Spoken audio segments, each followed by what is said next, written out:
अस्सलाम वालेकुम। आज का हमारा टॉपिक है डीकर-वेन सिंड्रोम और डीकर-वेन टेनोसाइनोवाइटिस। एज नेम इंडिकेट्स, इसमें हम थंब का जो है टेंडन जो है उनकी इन्फ्लेमेशन की बात करेंगे। इसमें आपको ये पिक्चर जो है ये सबसे ज़्यादा एक इम्पॉर्टेंट पिक्चर थी जिसके थ्रू आपको एक अच्छे तरीके से पता चल सके।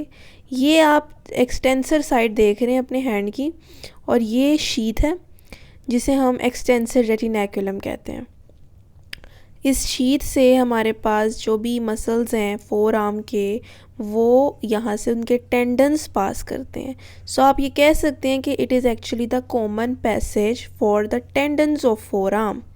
अब उस जो टेंडन है वो फोर आर्म के जो मसल्स हैं वो रिस्ट के जो हैं मसल्स हो सकते हैं, थंब के हो सकते हैं, डिजिट्स के हो सकते हैं, और एल्बो के लेवल पे जो कॉमन फ्लेक्सर टेंडन्स और कॉमन एक्सटेंसर टेंडन्स हैं वहाँ से वो वाले मसल्स पास कर रहे होते हैं उनके टेंडन्स। तो ये जो टेंडन यहाँ से पास कर रहे हैं, इनमें से अगर कोई टेंडन शीथ की इन्फ्लेमेशन की वजह से इरिटेट हो जाता है तो हमारे टेंडन्स पे इस चीज़ का क्या जो है एक इरिटेटिंग बिहेवियर उनके अंदर आता है, तो वो हम इसमें देखेंगे इस सिंड्रोम में। कंपार्टमेंट 1, 2, 3, 4, 5 एंड 6, ये 6 कंपार्टमेंट्स होते हैं जिनमें से जो कि अरेंजमेंट है एनाटॉमिकली के जहाँ से हमारे पास कंपोनेंट्स या टेंडन्स पास करेंगे। लाइक कंपार्टमेंट 1 है, एक्सटेंसर रेटिनैकुलम का कंपार्टमेंट 1 है, इसमें से ये 2 मसल्स के टेंडन्स पास करेंगे। कंपार्टमेंट 2 से इस तरह से एंड सो ऑन। तो अगर हम कंपार्टमेंट 1 की बात करें तो इसमें एक्सटेंसर पॉलिसिस ब्रेविस और एबडक्टर पॉलिसिस लॉन्गस मसल के टेंडन पास करते हैं। तो ये दोनों मसल्स के फंक्शन ये है कि एक्सटेंसर पॉलिसिस, जहाँ पर आपको ये वर्ड दिखे आपको पता लग जाना चाहिए कि ये थंब की बात हो रही है। Pollicis means thumb. Extensor pollicis Brevis हमने भी पिछले ही लेक्चर में जॉइंट्स पे बात की थी। तो थंब के जो जॉइंट हैं उसमें जो इस लेवल पर जॉइंट आता है उसे हम कहते हैं कि ये हमारे पास मेटाकार्पोफिलिंजियल जॉइंट है, और यहाँ पर कार्पोमेटाकार्पल जॉइंट बनता है। अब जो मेटाकार्पोफिलिंजियल जॉइंट है उस लेवल पर एक्सटेंसर पॉलिसिस ब्रेविस थंब की एक्सटेंशन कराता है। मैंने आपको प्रॉपर मूवमेंट्स भी बताई थी कि extension, flexion, abduction, adduction and opposition thumb के लेवल पे होती हैं। इसीलिए हम कहते हैं कि थंब हमारे पास सबसे ज़्यादा फ्री जॉइंट है, सबसे ज़्यादा फ्री मूवमेंट इसी पे हमारे पास आती हैं as compare to other digits. और एबडक्टर पॉलिसिस लॉन्गस हमारे पास कार्पोमेटाकार्पल जॉइंट के लेवल पर थंब की एबडक्शन कराता है। ठीक हो गया, यानी कि थंब को anteriorly towards the palm move करता है। तो अगर ये दोनों हमारे पास जो टेंडन्स हैं इन दोनों मसल्स के जो कि कंपार्टमेंट 1 में से पास कर रहे हैं, ये इन्फ्लेम्ड हो जाते हैं, जो कि इसकी बहुत सी कॉजेज़ हो सकती हैं जिसमें overuse activities, repetitive activities आ जाती हैं जिसमें थंब का हमारे पास एक्सेसिव यूज़ होता है।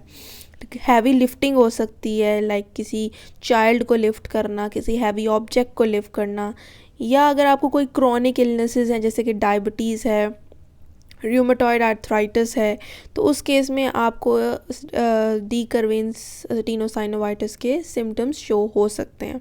और आपको कंपार्टमेंट 1 में ही पेन होगी, यानी कि थंब साइड पे at the base of thumb pain होगी और टुवर्ड्स द रेडियल साइड पे at the base of thumb आपको पेन शो होगी।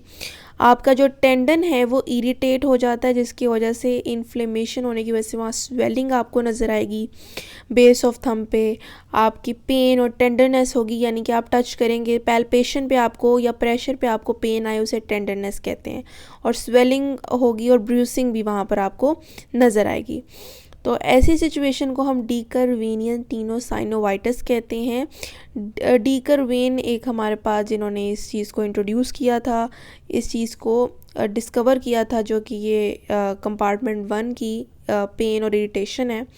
और दूसरी बात कि टेनोसाइनोवाइटिस मीन्स के टेंडन की इन्फ्लेमेशन हो रही है, इरिटेशन हो रही है, स्वेलिंग हो रही है, वहाँ पर पेन आ रही है बेस पे, तो ये आपको सिम्टम्स शो होंगे।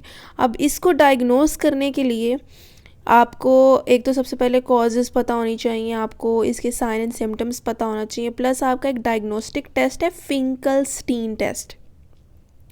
यहाँ मैं आपको लिख देती हूँ, फिंकल-स्टीन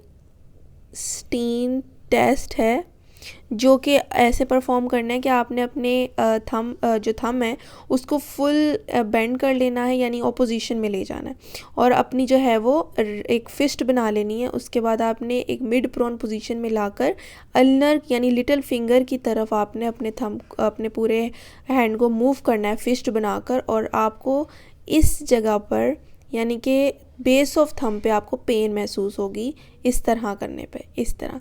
अगर वो पेन वैसे नॉर्मली भी होती है क्योंकि आप यहाँ पर अपने स्ट्रेच देते हैं, स्ट्रेचिंग फोर्स आपको फील होती है नॉर्मली, लेकिन अगर वो पेन आपकी सबसाइड ना हो after some time, Finkelstein test करने के बाद नॉर्मली जो है वो पेन सबसाइड हो जानी चाहिए, लेकिन अगर वो नहीं हो रही है और आपको पेन मुसलसल जारी है आपके इस डायग्नोसिस के बाद, तो आप ये कंफर्म कर सकते हैं कि आपको डीकर वेन टेनोसाइनोवाइटिस हो सकता है। ये स्टूडेंट को बहुत इशू होता है जब कोई पेपर करते हुए, कोई स्पीड अप राइटिंग करते हुए उनको, या ज़्यादा लिखने की वजह से यहाँ पर इरिटेशन हो सकती है थंब के इस लेवल पर, बेस पे, और आपको डायग्नोसिस करने के लिए फिंकल-स्टीन टेस्ट करना चाहिए। अगर आपको पेन या वो टेंडरनेस फील हो after some time of this test, तब देन आप लाइकली कि आपको चांस है कि आप डीकर वेन टेनोसाइनोवाइटिस जो है वो सफ़र कर रहे हैं। So that's all from today, और इंशाल्लाह आपको नेक्स्ट लेक्चर्स में मैं आपको मज़ीद रिस्क की कुछ डिजीज़ के या डिसऑर्डर्स के बारे में बताऊंगी। तब तक के लिए अल्लाह हाफ़िज़।